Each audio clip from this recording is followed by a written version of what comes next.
Абайдан қыстырауы өлеңі.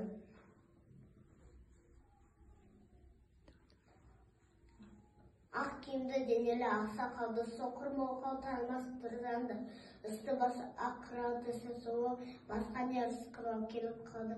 Дем алысы үскірік аяңбен кәрі құдан құс келіп әлек салды. Ұшпадай бөркін киген осы райдың аян менен қызары бажайланды. Бұқтай қасы жауып екі көзін, басын сілксе қарда ол мазандалды. Бойынан да борсат етіп доланғанда алты қанат ақ ордай ұша қалды. Әуес көріп жүгірген жас балалар беті қолы домбығы бұсық шалды. Шенемет соң қабаттап киген малшы бет қарауға шыдай алмай теріс айналды. Қайтып келген қажымат қайран жылқы шытыға қырына азап қалды.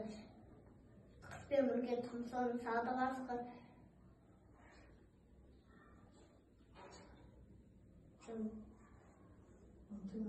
Малшыларын құр қылмайды кем алды. Соныға малыды жайып күзетінер, ит жегенше құнды байқамай жесін. Құр жібермен артырау кәрі салды.